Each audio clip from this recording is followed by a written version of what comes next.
जय माता दी। आप सभी को नवरात्रि के दूसरे दिन की ढेरों शुभकामनाएं।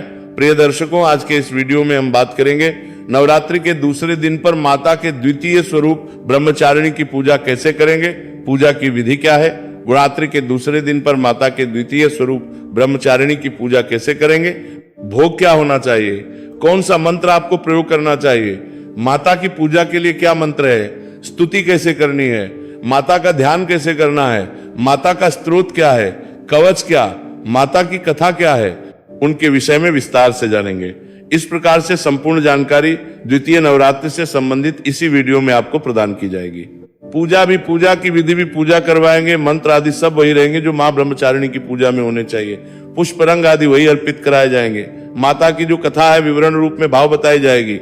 इस प्रकार से ये एक वीडियो द्वितीय नवरात्रि की संपूर्ण आवश्यकताओं को पूर्ण करता है। इसके अतिरिक्त हमने आपके लिए अलग से अपलोड की है, उसका आप लाभ लीजिएगा। तो आइए जानकारी आरंभ करते हैं। आपसे निवेदन है कि यदि वीडियो थोड़ा सा भी उपयोगी लगे तो कृपया एक बार लाइक अवश्य कर दीजिएगा। भगवती ब्रह्मचारिणी का आशीर्वाद प्राप्त करने के लिए कमेंट बॉक्स में अवश्य लिखिएगा। जय मां ब्रह्मचारिणी। आप देख रहे हैं प्राचीन मार्ग टीवी ज्योतिष संस्थान का प्रतिष्ठित यूट्यूब चैनल प्राचीन मार्ग टीवी धार्मिक। हम सभी व्रत और त्योहारों की सही शास्त्रीय जानकारी प्रदान करते हैं। ज्योतिष के शास्त्र और पंचांग के आधार पर आपको बताते हैं कौन सी तिथि कब है, व्रत आदि कब करना है, क्या विधि है, क्या नियम है और क्या गलती नहीं करनी है। यदि आप सभी व्रत और त्योहारों की सही शास्त्रीय जानकारी पाते रहना चाहते हैं तो कृपया चैनल को सब्सक्राइब कीजिए और बेल आइकन को प्रेस कीजिए। जब आप सब्सक्राइब का बटन दबाएंगे तो वहां एक घंटी का निशान बना हुआ आएगा, उसको अवश्य दबाइएगा, तभी आपको हमारे सारे वीडियो प्राप्त होंगे, अन्यथा आपसे जानकारी छूट जाएगी।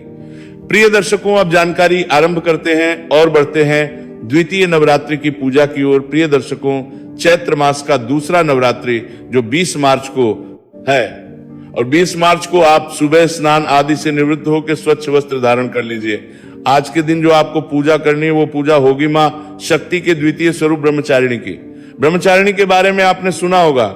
ये जब माता ने तपस्या की थी, विवाह से पूर्व उस समय का चरित्र है। इनकी जो उत्पत्ति है कही जाती है कि जब दक्ष प्रजापति के घर में उनका जन्म हुआ तो देवी पार्वती अपने इस अवतार में एक महान सती थी तथा उनके रूप को देवी ब्रह्मचारिणी के रूप में पूजा जाता है। विवाह से पहले का जो रूप था जिसमें उन्होंने 3000 वर्ष तक भगवान शंकर की तपस्या की थी। मां ब्रह्मचारिणी को पादुका चरणों से चलते हुए दर्शाया जाता है। मां ब्रह्मचारिणी की 2 भुजाएं हैं। मां दाहिने हाथ में जपमाला और बाएं हाथ में कमंडलू धारण करती हैं। माता की कथा उससे पहले अब हम पूजन कर लेते हैं। पूजन के लिए सामग्री एकत्र कर लीजिए। माता को पुष्प के रूप में चमेली का पुष्प अति प्रिय है, तो वो पुष्प अगर मिल जाए तो ले लीजिएगा।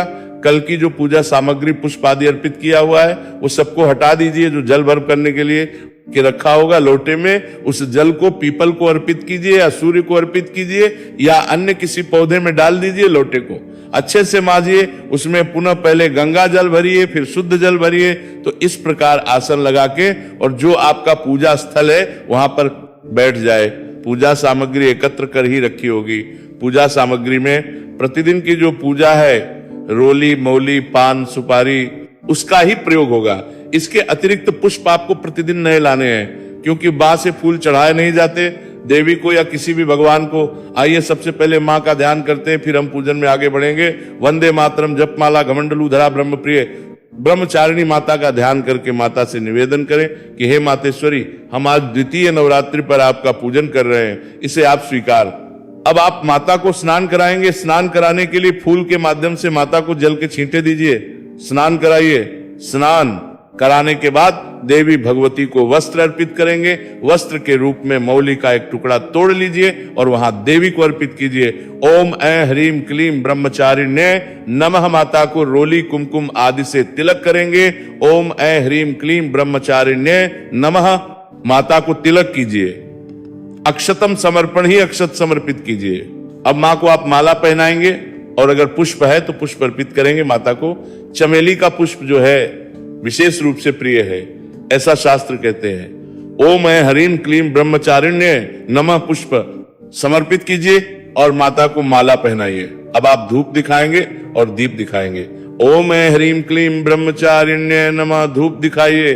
ओम ह्रीम क्लीम ब्रह्मचारिण्य नमः। धूप दिखाइए, दीप दिखाइए, नैवेद्य अर्पित करेंगे मातेश्वरी को, तो आप मिश्री अर्पित कीजिएगा माता को भोग के रूप में।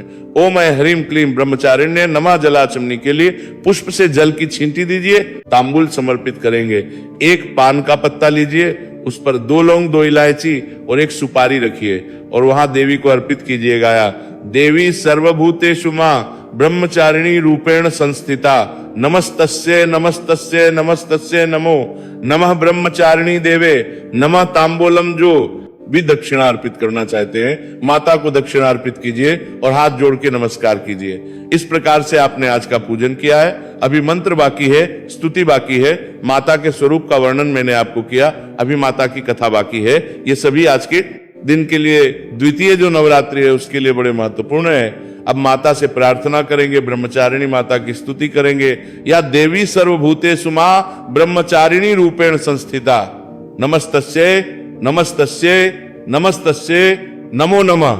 इसके बाद आप माता के मंत्र का जाप कर सकते हैं इस प्रकार से, ओम देवी ब्रह्मचारिण्य नमः, ओम देवी ब्रह्मचारिण्य नमः, ओम देवी ब्रह्मचारिण्य नमः। माता के इस मंत्र की एक माला आप कीजिएगा। दुर्गा सप्तशती का पाठ आपने आज का अवश्य सुनना है, क्योंकि आप जानते हैं हम जो आपको सप्तशती सुना रहे हैं वो साधारण प्रक्रिया नहीं है, असाधारण प्रक्रिया है। जिस प्रक्रिया से दुर्गा सप्तशती का अनुष्ठान करने का लाभ होता है, क्योंकि सप्तशती जो है ना उसको भगवान शंकर ने अभिशापित कर दिया है, कील दिया है। उसका लाभ तब तक नहीं मिलता जब मंत्रों के द्वारा उसका निष्कील ना किया जाए। तो हम जो पाठ कर रहे हैं वो निष्कीलन विधि के साथ कर रहे हैं। इसीलिए प्रतिदिन दुर्गा सप्तशती अवश्य सुनिएगा। संपूर्ण के साथ पाठ हो रहा है और संपूर्ण नियमों के साथ सुनाया जा रहा है। आइए अब हम मातेश्वरी की सारा रूपा कथा सुनते हैं। बोलिए देवी ब्रह्मचारिणी की जय। मां जगदम्बा ने जब पार्वती रूप में जन्म लिया, देवऋषि नारद का आगमन हुआ। देवऋषि नारद ने देवी पार्वती के हाथों की रेखा देखी,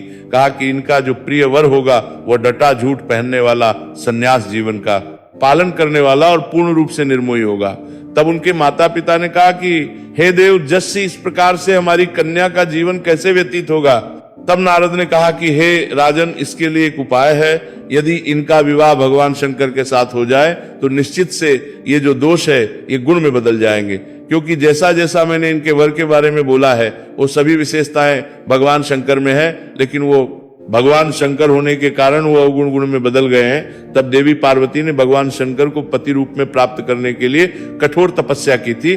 उनकी कठोर तपस्या के कारण उन्हें ब्रह्मचारिणी के नाम से संबोधित किया गया। ये माता के विवाह से पूर्व का स्वरूप है, जिसमें वह ब्रह्मचारिणी कहलाई। देव जसी नारद के कहने पर देवी ब्रह्मचारिणी भगवान शिव को अपने पति रूप में प्राप्त करने के हेतु अपने तप काल में भूमि पर शयन करती थी, और इस प्रकार भूमि पर शयन करते हुए उन्होंने 1000 वर्ष पुष्प एवं फलों के आहार पर तथा आगामी 100 वर्ष तक पत्तेदार साग सब्जियों के आहार पर व्यतीत की। देवी ब्रह्मचारिणी ने 1000 वर्ष केवल पुष्प और फलों का सेवन किया, और उसके बाद अगले 100 वर्ष तक तो केवल पत्तेदार साग सब्जियों का ही आहार किया। इसके अतिरिक्त देवी ने भीषण ग्रीष्म थू, कठोर शीत थू में घनघोर वर्षा थू में खुले आसमान के नीचे निर्जन स्थान पर कठिन उपवास का पालन किया।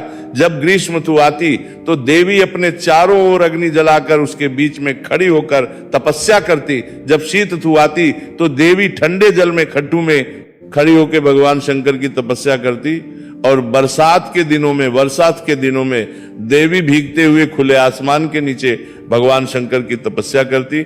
इस प्रकार उन्होंने अपने तपस्या के अंतिम समय में केवल वायु का आहार किया, अर्थात सब कुछ खाना पीना भी छोड़ दिया। भगवान शंकर से प्रार्थना करते हुए देवी मां ने 3000 वर्षों तक मात्र बेलपत्र के आहार पर ही निर्वहन किया। कुछ समय पश्चात उन्होंने बेलपत्र ग्रहण करना भी बंद कर दिया तथा बिना अन्न जल के निरंतर तपस्या की बेलपत्र का सेवन भी त्याग देने के कारण देवी पार्वती अपर्णा के नाम से संपूर्ण जगत में विख्यात हुई। ब्रह्मचारिणी ने भगवान शंकर को अपने कठिन तप से प्रसन्न किया, और अपने इस कठिन तप के कारण ही वो ब्रह्मचारिणी कहलाई। जो मनुष्य द्वितीय नवरात्रि पर मां ब्रह्मचारिणी के स्वरूप का पूजन करता है वह विद्या का धनी होता है। माता के आशीर्वाद से उसके सभी संकट दूर होते हैं, और इस कथा का श्रवण करने वाले तथा कथा पढ़ने वाले, सुनाने वाले सभी को माता की कृपा प्राप्त होती है। बोलिए ब्रह्मचारिणी मात की जय। इसी के साथ मां ब्रह्मचारिणी की कथा यहाँ पूर्ण होती है। प्रिय दर्शकों, इस प्रकार से इस विधि से आप दूसरे नवरात्रि पर पूजन करें, मंत्रों का जाप करें और दुर्गा सप्तशती का पाठ सुनना ना भूलें। यह जानकारी द्वितीय नवरात्रि पर माता की पूजा कैसे करें, वीडियो थोड़ा भी अच्छा लगे तो लाइक अवश्य कीजिएगा। चैनल पर नए हैं तो सब्सक्राइब करते जाइएगा और बेल आइकन को अवश्य प्रेस कीजिएगा। दक्षिणा स्वरूप कुछ भी भेजना चाहते हैं तो स्क्रीन पर QR कोड हमने साथ में दिया है, उसको स्कैन करके उस पर भेज सकते हैं। मातेश्वरी सब पर कृपा करे। जय मां ब्रह्मचारिणी।